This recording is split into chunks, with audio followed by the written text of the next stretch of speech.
ന്യായമായ ആവശ്യങ്ങൾ പരിഹരിക്കപ്പെട്ടു എന്നാണ് എന്റെ വിശ്വാസം. പക്ഷേ എന്തോ ഒരു ചെറിയൊരു പോരായ്മ ഉണ്ടെന്ന് തോന്നുന്നുണ്ട്. അത് കാലക്രമേണ തീർത്തു കൊടുക്കും. കേരള രാഷ്ട്രീയത്തെ ആകെ ഇളക്കിമറിച്ച വലിയൊരു വാർത്താ പ്രവാഹത്തിനാണ് കഴിഞ്ഞ ഏതാനും മണിക്കൂറുകളായി നമ്മൾ സാക്ഷ്യം വഹിച്ചുകൊണ്ടിരിക്കുന്നത്. ഒരു വശത്ത് ഭരണ തുടർച്ച നഷ്ടപ്പെട്ട CPM വലിയ ആഭ്യന്തര തർക്കങ്ങളിലേക്കും പോളിറ്റ് ബ്യൂറോയിലെ അത്യപൂർവമായ വോട്ടെടുപ്പിലേക്കും നീങ്ങുമ്പോൾ, മറുവശത്ത് ജനാധിപത്യത്തിന്റെ യഥാർത്ഥ കരുത്തെന്തെന്ന് തെളിയിക്കുന്ന കാഴ്ചയാണ് കോൺഗ്രസ് ക്യാമ്പിൽ നമ്മൾ കാണുന്നത്. അധികാര കൈമാറ്റവും മന്ത്രിസഭാ രൂപീകരണവും നടക്കുമ്പോൾ ജനാധിപത്യ പാർട്ടികളിൽ സ്വാഭാവികമായി ചർച്ചകളും വ്യത്യസ്ത അഭിപ്രായങ്ങളും ഉണ്ടാകാറുണ്ട്. എന്നാൽ ആ ചർച്ചകളെല്ലാം പാർട്ടിയുടെ തകർച്ചയ്ക്കല്ല, മറിച്ച് അതിന്റെ കൂടുതൽ ശക്തമായ തിരിച്ചുവരവിനാണ് വഴിയൊരുക്കുന്നതെന്ന് തെളിയിക്കുകയാണ് കോൺഗ്രസ് നേതൃത്വം. പുതിയ മന്ത്രിസഭാ രൂപീകരണവുമായി ബന്ധപ്പെട്ട് കോൺഗ്രസിനുള്ളിൽ ചില അസ്വാരസ്യങ്ങൾ പുകയുന്നു എന്ന തരത്തിൽ മാധ്യമങ്ങൾ വലിയ വാർത്തകൾ നൽകിയിരുന്നു. നേതാക്കൾ തമ്മിൽ ഭിന്നതയിലാണെന്നും ഗ്രൂപ്പ് ഒരു മുറുകുകയാണെന്നും വരുത്തി തീർക്കാൻ പല കോണുകളിൽ നിന്നും ബോധപൂർവമായ ശ്രമങ്ങൾ നടന്നു. എന്നാൽ ആ പ്രചാരണങ്ങളുടെ എല്ലാം കാറ്റ് കളയുന്ന ദൃശ്യങ്ങളാണ് ഇപ്പോൾ പുറത്തുവരുന്നത്. കെ സുധാകരൻ MP മുതിർന്ന നേതാവ് രമേശ് ചെന്നിത്തലയുടെ വസതിയിലെത്തി നടത്തിയ കൂടിക്കാഴ്ചയോടെ UDF ക്യാമ്പിലെ എല്ലാ തർക്കങ്ങളും പൂർണ്ണമായി പരിഹരിക്കപ്പെട്ടിരിക്കുകയാണ്. ഒരു ജനാധിപത്യ പാർട്ടിയിൽ എല്ലാവരുടെയും ശബ്ദം കേൾക്കപ്പെടണമെന്ന കൃത്യമായ ബോധ്യമുള്ള നേതൃത്വമാണ് ഇന്നത്തെ കോൺഗ്രസിനുള്ളത്. ഹൈക്കമാൻഡിന്റെ കൽപ്പനകൾക്ക് മുന്നിൽ ചോദ്യങ്ങളില്ലാതെ തലകുനിക്കുന്ന കമ്മ്യൂണിസ്റ്റ് ശൈലിയല്ല കോൺഗ്രസിന്റേത്. അവിടെ നേതാക്കൾക്കും അണികൾക്കും തങ്ങളുടെ വികാരങ്ങൾ പ്രകടിപ്പിക്കാൻ സ്വാതന്ത്ര്യമുണ്ട്. ആ സ്വാതന്ത്ര്യത്തെ ഉൾക്കൊണ്ടുകൊണ്ട് തന്നെയാണ് കെ സുധാകരൻ നേരിട്ടെത്തി രമേശ് ചെന്നിത്തലയുമായി ചർച്ച നടത്തിയത്. ചർച്ചയ്ക്ക് ശേഷം മുതിർന്ന നേതാക്കൾ ഒന്നിച്ചും മാധ്യമങ്ങൾക്ക് മുന്നിലെത്തിയപ്പോൾ കേരളത്തിലെ ലക്ഷക്കണക്കിന് വരുന്ന കോൺഗ്രസ് പ്രവർത്തകർക്ക് ലഭിച്ചത് വലിയൊരു ആത്മവിശ്വാസമാണ്.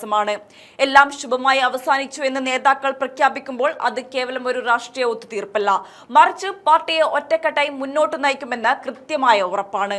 രമേശ് ചെന്നിത്തലയെ പോലെ ദീർഘകാലത്തെ പരിചയസമ്പത്തുള്ള ഒരു നേതാവിന്റെ ആവശ്യങ്ങൾ ന്യായമാണെന്ന് അംഗീകരിക്കാനും അതിന് അർഹമായ പരിഗണന നൽകാനും മുൻ KPCC അധ്യക്ഷൻ തയ്യാറായി എന്നത് കോൺഗ്രസിന്റെ പുതിയ രാഷ്ട്രീയ സംസ്കാരത്തിന്റെ തെളിവാണ്.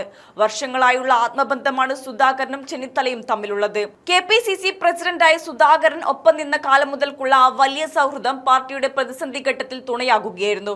കെ സുധാകരൻ എന്ന നേതാവിന്റെ മനസ്സിന്റെ വലിപ്പത്തെയും അദ്ദേഹത്തിന്റെ നേതൃപാടവത്തെയുമാണ് മുതിർന്ന നേതാക്കൾ പോലും ഇപ്പോൾ പ്രശംസിക്കുന്നത്. പ്രവർത്തകരുടെ വികാരവും ആവേശവുമായി സുധാകരൻ മാറുമ്പോൾ പാർട്ടിയിലെ തർക്കങ്ങൾ പരിഹരിക്കാൻ അദ്ദേഹത്തിന് അധികം സമയം വേണ്ടി വന്നില്ല എന്നതും ശ്രദ്ധേയമാണ്. ഈ ഒത്തൊരുമ കോൺഗ്രസിന് നൽകുന്നത് ഒരു പുതിയ മുഖച്ഛായയാണ്. വരാനിരിക്കുന്ന ഭരണകാലയളവിൽ ജനങ്ങൾക്ക് പൂർണ്ണ വിശ്വാസം അർപ്പിക്കാൻ കഴിയുന്ന ഒരു കരുത്തുറ്റ സർക്കാരായി മുന്നോട്ടു പോകാൻ ഈ ഐക്യം UDFന് വലിയ ഊർജ്ജം നൽകും. ഭിന്നതകൾ പരസ്യമായി ചർച്ച ചെയ്യപ്പെടുമ്പോഴും അതിനൊടുവിൽ എല്ലാവരെയും ചേർത്ത് പിടിച്ച് ഒരു കുടുംബം പോലെ മുന്നോട്ടു പോകാൻ കോൺഗ്രസിന് സാധിക്കുന്നുണ്ട്. ഇത് തന്നെയാണ് കമ്മ്യൂണിസ്റ്റ് പാർട്ടികളിൽ നിന്നും കോൺഗ്രസിനെ വേറിട്ട് നിർത്തുന്നത്. CPM ക്യാമ്പിലേക്ക് നോക്കുമ്പോൾ ഇതേ സമയത്ത് നമുക്ക് കാണാൻ കഴിയുന്നത് തികച്ചും വിപരീതമായ അന്തരീക്ഷമാണ്. ജനാധിപത്യപരമായ ചർച്ചകൾക്ക് പകരം കേന്ദ്ര നേതൃത്വത്തിന്റെ കടുത്ത സമ്മർദ്ദങ്ങൾക്കും വോട്ടെടുപ്പുകൾക്കും ഒടുവിലാണ് അവിടെ തീരുമാനങ്ങൾ ഉണ്ടാകുന്നത്.